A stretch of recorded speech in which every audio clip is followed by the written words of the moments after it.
క్రీస్తును క్రైస్తవ్యాన్ని ద్వేషించి దూషించిన క్రీస్తు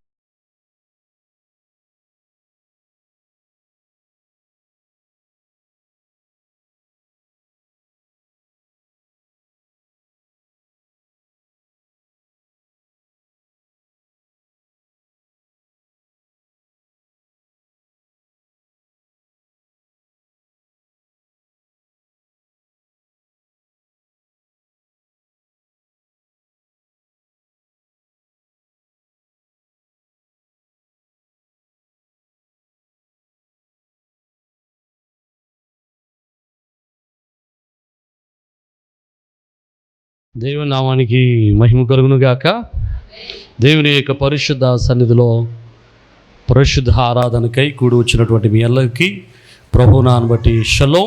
దేవుని యొక్క కృపా సమాధానాలు మన ఎల్లరికూ ప్రభు అనుగ్రహించును గాక. ఆమేన్. పరిశుద్ధ లేఖనాల్లో ఒక మాట మనం చదువుదాం. అపోస్తులైనటువంటి పౌలు కొరింథీ సంఘానికి రాసినటువంటి పత్రిక 5వ అధ్యాయం 9వ వచనాన్ని చదువుదాం. కావున దేహమందున్నను దేహమును విడిచినను ఆయనకి ఇష్టలై ఉండవలనని మిగుల అపేక్షించుచున్నాము. దేవునికి స్తోత్రం. అపోస్తులైనటువంటి పౌలు కొరింథీ సంఘానికి రాస్తూ చక్కటి మాట, మనము దేహములో ఉన్నప్పటికీ దేహాన్ని విడిచిపెట్టినప్పటికీ మనం ఎలా ఉండాలట అంటే దేవునికి ఇష్టలమై ఉండాలి. ఈరోజు మరి మన ఆత్మీయ కుటుంబంలో పరిశుద్ధ కుటుంబంలో మనం ఒక బిడ్డను కోల్పోయాం. మరణం అనేటువంటిది ప్రతి ఒక్కరికి వచ్చేటువంటిది. దానిని మనం కాదు అని చెప్పలేం. మనకు ఇష్టం ఉన్నా ఇష్టం లేకపోయినా, నచ్చినా నచ్చకపోయినా, పెద్ద వయసు అయినా చిన్న వయసు అయినా, ఏ వయసు అయినా సరే ప్రభువు రమ్మనగానే మన దినములు లెక్క పూర్తి కాగానే మనం ఈ లోకాన్ని విడిచిపెట్టాలి. ఎన్ని సంవత్సరాలు బ్రతుకుతాం, ఎంతకాలం బ్రతుకుతాం అనేటువంటిది ఎవరికి తెలియదు. ఆదాము మొదలుకొని రేపు ధవల సింహాసనం ఎదుట తీర్పు జరుగు పర్యాంతం ఈ భూమి మీద బ్రతికేటువంటి నరులందరిలో ఎంతకాలం బ్రతుకుతాడో తెలిసినటువంటి ఒకే ఒక్క వ్యక్తి హిజ్కియా. ఎందుకంటే దేవుడు అతనికి ఆయుష్ ఇచ్చాడు. ఇంకో 15 సంవత్సరాలు బ్రతుకుతామన్నాడు. కరెక్ట్గా లెక్క పెట్టుకుంటే 15 సంవత్సరాలకు అతడు మృతి పొందాడు. ఎందుకంటే అది దేవుడు పెట్టినటువంటి లెక్క. అతడు తప్ప ఇక భూమి మీద మనుష్యుడు ఎప్పుడు చనిపోతాడో చెప్పగలిగినటువంటి సామర్థ్యత ఎవరికి లేదు. ఒకవేళ శాస్త్రాజ్ఞులు, పండితులు, పరిజ్ఞానం కలిగినటువంటి వారు మన శరీరాన్ని లెక్కగట్టి మనలో ఉన్నటువంటి ఎంజోమ్లను, లేకపోతే మనలో ఉన్న ఎంజైమ్లను, లేకపోతే మనలో ఉన్నటువంటి శరీరంలో ఉన్నటువంటి శరీర స్థితిని లెక్కగట్టి నువ్వు ఇన్ని సంవత్సరాలు బ్రతుకుతావు అని చెప్తే మధ్యలోనే ఏ ప్రమాదంతోనో చనిపోవచ్చు. అది మనం మరణాన్ని ఏ ఒక్క రూపంలోనే మనం ఆహ్వానించలేము. మరణం అనేటువంటిది మనుషుని అనేక రకాలుగా కబలిస్తూ ఉంది. మీకు ఇంకో మాట చెప్తాను, మన మరణము ఎప్పుడు మన నెత్తి మీదే ఉంటుంది. మీకు ఆ విషయం తెలుసా? మరణం ఎప్పుడు మన నెత్తి మీదే ఉంటుంది. మీరు ఏ రోడ్డు మీద నడిస్తే ఆ రోడ్డు మీద కరెంటు తీగలు ఉంటాయి కరెంటు తీగలు ఉంటాయి కదా. మరి కరెంటు తీగలు ఏమన్నా జీవమా? అది జీవం కాదే. కరెంటు తీగలు తగిలితే వెంటనే ఏది ఎప్పుడు తెగుతుందో ఎప్పుడు పడుతుందో ఎవరికి తెలియదు. కానీ మరణం అనేటువంటిది ప్రతి మనుష్యుని ఏదో రూపాన కబలిస్తూ ఉంటుంది. వాక్యంలో ఒక చక్కటి మాట ఉంటుంది. దేవుని యొక్క వాక్యంలో చక్కటి మాట భక్తుడైనటువంటి దావీదు రాస్తాడు. పిండముగా రూపింపబడక మునిపే నా దినములన్నీ లెక్కింపబడి ఉన్నాయి. అంటే మనం తల్లి గర్భంలో పిండముగా రూపింపబడక మునిపే మనం ఎన్ని సంవత్సరాలు బ్రతకాలో, ఎంతకాలం బ్రతకాలో అన్నిటిని ముందుగానే దేవుడు లెక్క పెట్టి రాసేసాడు. నువ్వు మంచోడు అయినా చెడ్డోడు అయినా తర్వాత విషయం. మంచోడు ఎక్కువ కాలం బతుకుతాడు, చెడ్డోడు తక్కువ కాలం బతుకుతాడు అనేది లేదు. మరణము అనేటువంటిది దేవుడు ముందుగానే సిద్ధపరిచి పెట్టాడు. అది దేవుడు మర్మంగా ఉంచాడు. ఎందుకు దానిని మర్మంగా ఉంచాడు అంటే, మరణం అనేటువంటిది ఎప్పుడో మనుషునికి తెలిస్తే మనుషుడు అయితే మంచోడు అని అవుతాడు, లేకపోతే దుర్మార్గుడు అని అవుతాడు. కానీ మనం పుట్టక మునిపే మన దినాలు లెక్కించబడ్డాయి.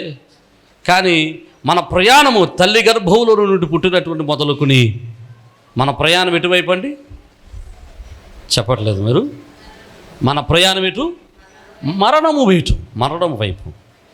మనం చావుకే ప్రయాణం అవుతున్నాం, సమాధి బెడ్ దగ్గరికే ప్రయాణం అవుతున్నాం, అంతేగాని విమానంకో ఏదో కాదు. ఈ మధ్యలో మన ప్రయాణాలు, మన జీవితంలో ఎదురయ్యేటువంటి కష్ట సుఖాలు, నష్టాలు, లాభాలు, సుఖాలు, దుఃఖాలు అన్నీ క్షణమాత్రమే.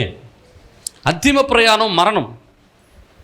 ఈ మరణము అయిన తర్వాత మనుషుడు బ్రతుకుతాడు. దేవునికి స్తోత్రం. మరణం తర్వాత మనుషుడు ఏమవుతాడండి? బ్రతుకుతాడు. మనుషుడు బ్రతుకుతాడని ఎందుకు చెప్పగలం? మనుషుడు బ్రతుకుతాడని మనం ఎలా చెప్పగలం? మనుషుడు తిరిగి బ్రతుకుతాడనేటువంటి విషయాన్ని వాక్యం చెప్తుంది. మనుషుడు ఈ భూమి మీదకి దేవుడు పంపినటువంటి ఒక ఆత్మస్వరూపి. ఆ ఆత్మ తల్లి గర్భంలో శరీరాన్ని దలుచుకుని ఈ భూమి మీదకి వస్తున్నాడు. కనుక మనం అంటే ఇద్దరం. నేను అంటే ఇద్దరం. ఎవరు? నేనంటే లోపల ఉన్నవాడిని, ఈ శరీరము నాది. ఈ శరీరం ఎవరిదండి? ఈ చెయ్యి ఎవరిదండి? అంతేగాని చెయ్యి నేను కాదు కదా. ఈ శరీరం నాది. అందుకనే చూడండి, ఎప్పుడప్పుడు పేపర్లో అక్కడక్కడ రాస్తూ ఉంటారు. ఏమనంటే, ఎక్కడైనా ఎవరైనా చనిపోయాడు అనుకోండి, గుర్తు తెలియని వ్యక్తి చనిపోయాడు అనుకోండి, ఇన్వెస్టిగేషన్ చేసిన తర్వాత పోలీసులు స్టేట్మెంట్ ఇస్తారు. పలానా చోట దొరికినటువంటి మృతదేహం పలానా ఊరు, పలానా గ్రామం, పలానా ఇంటి పేరు, పలానా వ్యక్తిది అని తెలిసింది, గుర్తించడం జరిగింది అంటే అది ఎవరిది?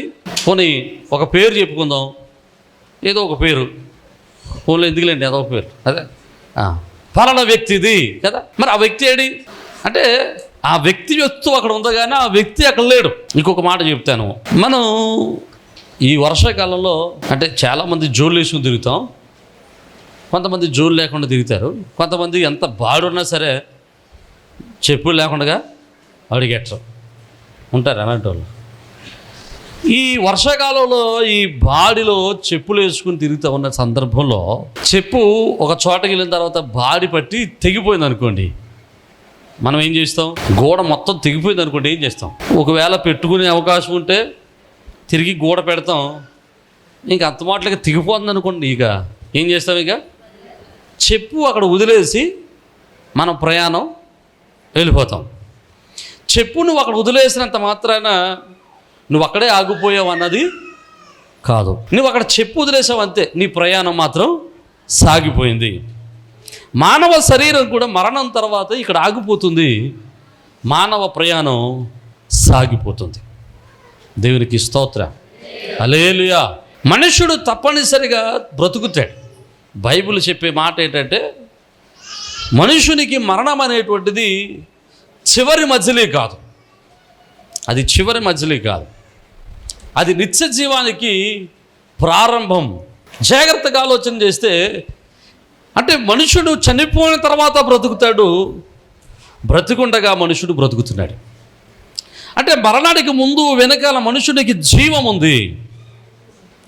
ఈ రెండిటి గురించి, మనుషుడి గురించి దేవుడు రాస్తున్న మాట ఏంటంటే, పౌలు గారు రాస్తున్న మాట ఏంటంటే, మరణానికి ముందు నువ్వు దేవునికి ఇష్టడిగా ఉండాలి, మరణానికి తర్వాత కూడా నువ్వు దేవునికి ఇష్టడిగా ఉండాలి. దేవునికి స్తోత్రం. ఎలాగండి? మరణానికి ముందు నువ్వు దేవునికి ఇష్టడిగా ఉండాలి, మరణానికి తరువాత నువ్వు దేవునికి ఇష్టడై ఉండాలి. అంటే ఇప్పుడు మరణానికి ముందు దేవునికి ఎలాగ ఇష్టడై ఉంటాం? మరణానికి ముందు మనం దేవునికి ఎలాగ ఇష్టడిగా ఉండగలుగుతాం? అందుకనే చాలా విషయాల్లో మనం జ్ఞాపకం చేసుకుంటే, మనుషుని యొక్క ప్రతి ఒక్కరికి తెలిసినటువంటి ఒక నగ్న సత్యం ఏంటంటే, నేను చనిపోతాను కదండి. ప్రతి ఒక్కరికి తెలుసు చచ్చిపోతాను. అయినా కానీ మరణం అంటే మామూలు భయం కాదు. మరణం అంటే అందరికీ భయమే. మరణము అందరికీ బంధువైన మరణం అంటే భయం. జాగ్రత్తగా వినండి. మరణం అంటే మనుషునికి ఎందుకు భయం అంటే, మరణము తరువాత ఉండేటువంటి జీవములో వీడికి నిరీక్షణ లేక. మరణము తరువాత మనుషుడు బ్రతుకుతాడు కదా, ఆ బ్రతుకు శాశ్వతమైనటువంటిది కదా, ఆ బ్రతుకు నరకంలో ఉంటుందా పరలోకంలో ఉంటుందో తెలియక మనుషునికి మరణం అంటే భయం వేస్తుంది. దేవునికి స్తోత్రం చెప్పాలి. హల్లెలూయా.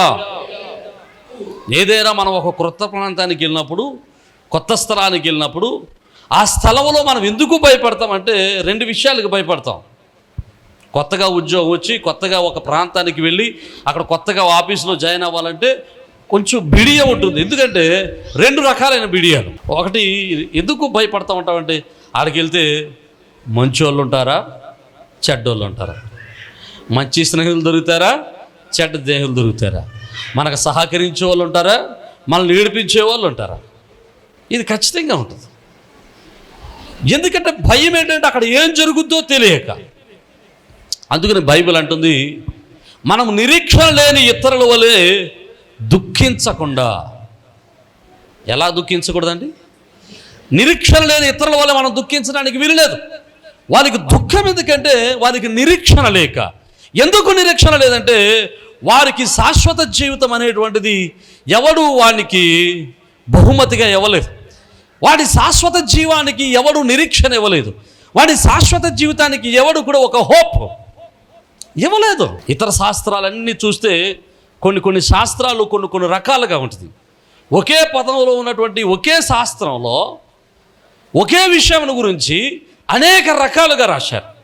అనేక రకాలుగా మరణమును గురించి ఒక వ్యక్తి, ఒక మతం మరణం గురించి నువ్వు చనిపోయిన తర్వాత మరలా బ్రతుకుతాడంటుంది.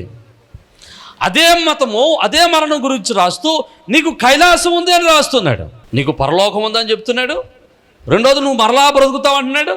మళ్ళీ బ్రతికేటప్పుడు నువ్వు మంచోడు అయితే మనిషిగా పుడతావు, చెడ్డడు అయితే నక్కగానో పిల్లిగానో పుడతావు అంటున్నాడు. అంటే దానిలోనే క్లారిటీ లేదు. ఈ మధ్యకాలంలోనూ ఇంకోటి విన్నాను నేను. మనిషి అటండి మంచోడిగా ఒకవేళ పుట్టిన తర్వాత, మనిషిగా పుట్టిన తర్వాత, చనిపోయిన తర్వాత వీడు మంచోడైతే మనిషిగా పుడతాడు డైరెక్ట్గాని. ఒకవేళ చెడ్డోడు అనుకోండి, వీడంటండి ఎక్కడెక్కడికో దాటుకుంటూ ఎక్కడికి వెళ్తాడట. అక్కడికి వెళ్ళిన తర్వాత అక్కడ హింసించి పడతాడట.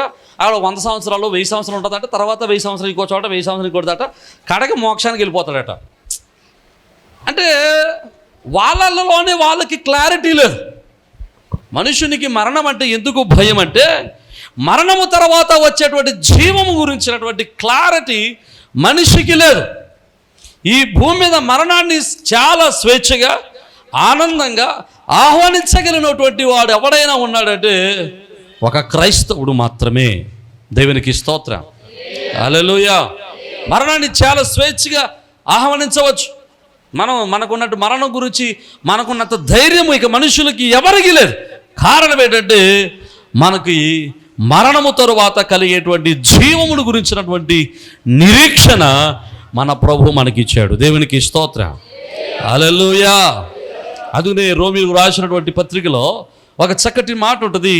ఆ మాట మనం చదివి మనం ముగించుకోవడానికి ప్రయత్నం చేద్దాం. రోమీయులకు రాసినటువంటి పత్రిక 14వ అధ్యాయము 7 నుంచి చూద్దాం. మనలో ఎవడును తన కోసమే బ్రతుకుడు, ఎవడును తన కోసమే చనిపోడు. మనం బ్రతికినను ప్రభువు కోసమే బ్రతుకుచున్నాము, చనిపోయినను ప్రభువు కోసమే చనిపోచున్నాము. మనం బ్రతికినను చనిపోయినను ప్రభువారమై ఉన్నాము. దేవునికి స్తోత్రం. క్రైస్తవునికి దేవుడు ఇచ్చినటువంటి నిరీక్షణ ఏంటో తెలుసా? నువ్వు బ్రతికిన దేవుని వాడివే. చెప్పట్లేదు మీరు? చనిపోయినా దేవుని వాడమే. దేవునికి స్తోత్రం చెప్పండి. హల్లెలూయా. బ్రతికుండగా మనలను కాపాడినటువంటి దేవుడు, బ్రతికుండగా మనలను సంరక్షించినటువంటి దేవుడు, బ్రతికుండగా మనలను నిలబెట్టినటువంటి దేవుడు, బ్రతికుండగా మన కొరకు ప్రాణం పెట్టినటువంటి దేవుడు చనిపోయిన తర్వాత ఎందుకు వదిలేస్తాడు? చనిపోయిన తర్వాత మనల్ని ఎందుకు కాదంటాడు? మరణము పొందిన వెంటనే, మనం శరీరాన్ని విడిచిన వెంటనే మనలను హత్తుకోవడానికై పరలోక దేవదూత గలములు సిద్ధంగా ఉంటారు. నమ్మిన వారు దేవునికి స్తోత్రం చెబుదాం. హల్లెలూయా. మరణము గురించి మనం భయపడాల్సినటువంటి అవసరము లేదు. మనకు ఒక నిరీక్షణ ఉంది. మనం బ్రతికిన దేవుని వాళ్ళమే, చనిపోయిన దేవుని వారమే. మరి బ్రతికుండగా మనం దేవుని వాళ్ళం అయితేనే చనిపోయినను దేవుని వాళ్ళం అవుతామో. ఎలాగా? బ్రతికుండగా దేవుని వారం అయితేనే చనిపోయినను దేవుని వారం అవుతాం. అయితే బ్రతికుండగా మనం దేవుని వారం అవ్వాలంటే ఎట్లా? బ్రతికుండగా మనకు ఒక నిరీక్షణ కావాలంటే ఎట్లా? అసలు మనుషుడికి మరణం ఎందుకు వచ్చిందో తెలుసా? మనుషుడు జన్మతః పాపి. ఎలాంటి వాడండి? అసలు ఈ మతానికి పరిమితులు లేకపోతే మతానికి సంబంధం లేకుండా ప్రతి మనిషి నమ్మే ఒక సిద్ధాంతం ఏంటంటే ప్రతి మనుషుడు పాపి. అది మన తల్లిదండ్రుల దగ్గర నుంచి, మన తాత ముత్తాల దగ్గర నుంచి, ప్రథమ పురుషుడైనటువంటి ఆదాము దగ్గర నుంచి వారసత్వంగా వస్తున్నటువంటి ఆస్తి అది. ఏంటది? పాపం. దేవునికి స్తోత్రం కదండి. మన తల్లిదండ్రులు మనకి ఆస్తులు ఇవ్వకపోవచ్చు కానీ వారసత్వంగా కొన్ని ఇస్తారు. ఏంటవి? షుగర్ ఒకటి, బీపీ ఒకటి, గుండు హార్ట్ అటాక్ ఒకటి, కిడ్నీ ఫెయిల్యూర్ ఒకటి, ఇంకా ఉంటాయి చాలా. Bald head. ఇది వారసత్వ సంపదలు. ఆస్తులు ఇచ్చిన ఇవ్వకపోయినా మాత్రం ఇస్తారు. వీటితో పాటు మనుషుడికి ఖచ్చితంగా వారసత్వంగా సంక్రమించేది పాపం. జన్మ పాపం అంటారు దాన్ని. ఈ జన్మ పాపమే భారమైనదైతే మనుషుడు పుట్టిన తర్వాత పెరుగుతూ ఉన్నప్పుడు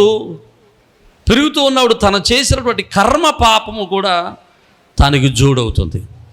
ఏ పాపం అంటే అది? కర్మ పాపం అంటే ఏంటి? చేసుకున్న తప్పులు పాపం. చేసిన తప్పులు చూడండి, మనం ఎప్పుడు చేసిన తప్పు మనల్ని మరణం వరకు వేధిస్తూనే ఉంటుంది. జాగ్రత్తగా వింటే ఈ కర్మ పాపము, ఈ జన్మ పాపం వలన మనుషునికి మరణం వస్తుంది. ఏ మరణం అంటే శారీరకమైన మరణం కాదు కానీ రెండవ మరణం. ఏ మరణం అంటే అది? రెండవ మరణం. ఏంటి రెండవ మరణం అంటే మనుషుడు చనిపోయి బ్రతికిన తర్వాత వచ్చేటువంటి మరణం. ఆ మరణమే నరకం. ఏంటది? నరకం. దీని గురించి భయం మనుషునికి. నేను పాపిని, నేను పాపం చేశాను, నేను అతిక్రమలు చేశాను, నా జన్మతః పాపిని. ఈ పాపం నుండి తప్పించబడకుండా, ఈ పాపములకు శుద్ధి రాకుండా నేను ఎలాగూ పరలోకం వెళ్ళగలను? మనుషుడు చేసిన ప్రతి పాపం మనుషుని పట్టుకుని పీడిస్తూ వేధిస్తూ ఉంటుంది. ఎన్ని పుణ్యస్థానాలు చేసినా, ఎన్ని పుణ్య తీర్థాలు తిరిగినా, ఎన్ని చోట్లకు తిరిగినా, ఎక్కడెక్కడికి తిరిగినా మనుషుని పట్టుకుని పీడించేది ఏంటో తెలుసా? పాపభీతి. ఈ పాపభీతి మనుషుని ఏం చేస్తుందంటే మరణం అంటే భయపడేటట్టు చేస్తుంది. ఒరిజినల్గా శారీరక మరణం అంటే కాదండి మనుషునికి భయం. ఏదంటే భయం? చనిపోయిన తర్వాత కలిగే నరకములో పడేటువంటి ఆ బాధ అంటే భయం. అందుకోసమనే శరీరంలో మరణం పొందడానికి మనుషుడు సిద్ధంగా లేడు. మనుషుడు శరీరాన్ని విడిచిపెట్టడానికి సిద్ధంగా లేడు. మరి ఈ పాపం పోవాలంటే మనం ఏం చేయాలి? ఈ పాపం పోవాలంటే ఏం చేయాలి? ఖచ్చితంగా మనుషుడు పాప పరిహారార్థ బలి అప్పగించాలి. ఏ బలి అండి? పాప పరిహారార్థ బలి అప్పగించాలి, అర్పించాలి, చెల్లించాలి. దీనికి పాత నిబంధనలో దేవుడు ఒక క్రమాన్ని పెట్టాడు. ఏంటి ఆ క్రమం అంటే మనుషుడు పాపము చేస్తే మనుషుడి యొక్క బదులుగా ఒక మేకను కానీ, ఒక గొర్రెను కానీ, వీడు చేసిన పాపానికి బదులుగా దాన్ని అర్పించేవాడు, దాని రక్తాన్ని చిందించేవాడు. దేవుడు దీన్ని ఎందుకు పెట్టాడు? జీవహింస తప్పు కదా. నేను చేసిన తప్పుకి ఓ మేకను చంపేయడం ఏంటి? నేను చేసిన తప్పుకి ఒక గొర్రెను చంపేయడం ఏంటి? మీ దేవుడు ఏం దేవుడు అండి ఇలా పెట్టాడు అనొచ్చు చాలామంది. ఆ రోజు ఆ క్రమం పెట్టాడు కాబట్టే ఈరోజు మనం బ్రతికి బట్టగడుగుతున్నాం. దేవునికి స్తోత్రం. నీకు మంచి బాగా అర్థమయ్యేటట్టు చెప్తాను.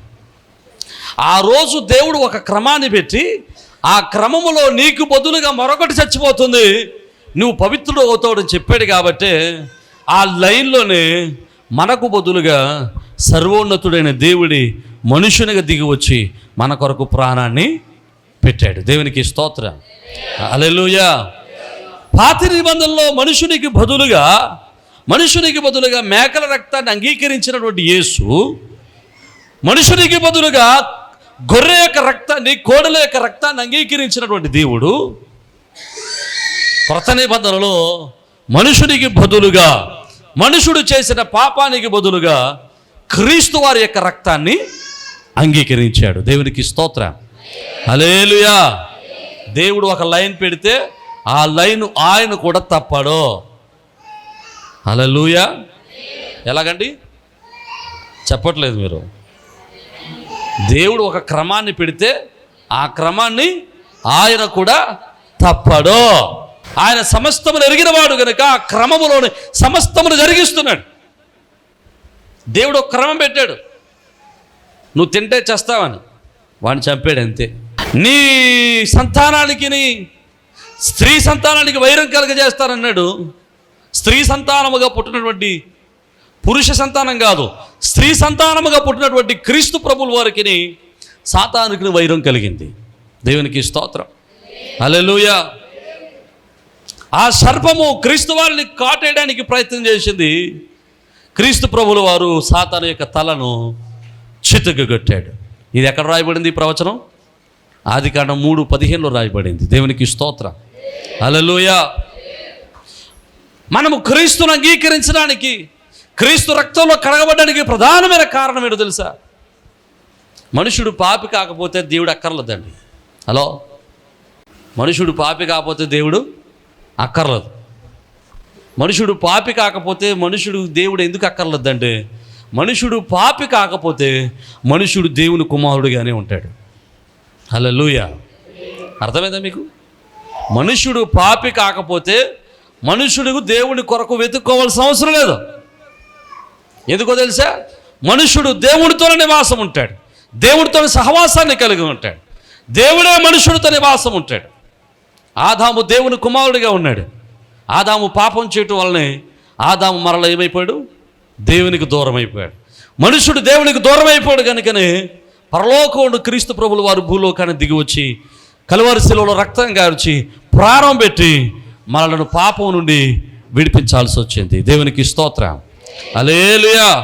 అందుకనే పరిశుద్ధ గ్రంథంలో రాస్తూ ఉంటాడు, రోమీయులకు రాసినటువంటి పత్రిక, అయితే దేవుడు మన ఎడల తన ప్రేమను వెల్లడిపరుచున్నాడు. ఎట్లనగా మనమింకను పాపులమై ఉండగానే క్రీస్తు మన కొరకు చనిపోయాను.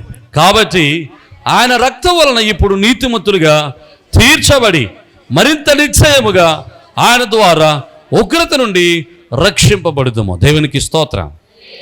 ఎలాగట? మనం ఇంకా పాపులమై ఉండగానే ఆయన మనలను ప్రేమించి మన కొరకు ప్రాణం పెట్టాడు, మన కొరకు చనిపోయాడు. ఇప్పుడు ఆయన రక్తము వలన మనము నీతిమంతులుగా తీర్చబడి మరింత నిశ్చయముగా ఆయన ద్వారా ఉగ్రత నుండి, ఆమేన్, హల్లెలూయా. ఏ ఉగ్రత నుండి? మనుషుడు దేనికైతే భయపడుతున్నాడో ఆ ఉగ్రత. దేనికి భయపడుతున్నాడు మనిషి? మరణానికి భయపడుతున్నాడు. రెండవ మరణానికి భయపడుతున్నాడు. మనుషుడు శరీరాన్ని విడిచిపెట్టిన తర్వాత కలిగేటువంటి జీవం గురించి భయపడుతున్నాడు. ఆ జీవం గురించి, ఆ ఉగ్రత గురించి భయపడుతున్న మనుషునికి దేవుడు ఒక నిరీక్షణ ఇచ్చాడు. కాబట్టి క్రీస్తు రక్తంలో కడగబడిన వాడు నీతిమంతుడుగా తీర్చబడుతున్నాడు, ఆ ఉగ్రత నుండి తప్పించబడుతున్నాడు. దేవునికి స్తోత్రం. హల్లెలూయా. ఇప్పుడు క్రీస్తు రక్తంలో కడగబడిన వాడు ఎవరండి? క్రీస్తు రక్తంలో కడగబడిన ప్రతి ఒక్కడు పరిశుద్ధుడే. అర్థమైన వారు దేవునికి స్తోత్రం చెప్పాడు. హల్లెలూయా. ఎవరండి? క్రీస్తు రక్తంలో కడగబడిన ప్రతి ఒక్కడు పరిశుద్ధుడే. నేను పరిశుద్ధుని అన్నవారు దేవునికి స్తోత్రం. భయం ఏంటంటే గట్టిగా హల్లెలూయా, హల్లెలూయా. మనం పాపి అని చెప్పుకోవద్దు ఎప్పుడు. మనం ఎవరమండి? పరిశుద్ధులము. అందుకనే పరిశుద్ధుల సహవాసం అని పిలుస్తారు సంఘాన్ని. ఏమని పిలుస్తారండి? పరిశుద్ధుల సహవాసం. పరిశుద్ధుల సహవాసం. ఈ పరిశుద్ధుల సహవాసము ప్రపంచానికి ఒక మాదిరి.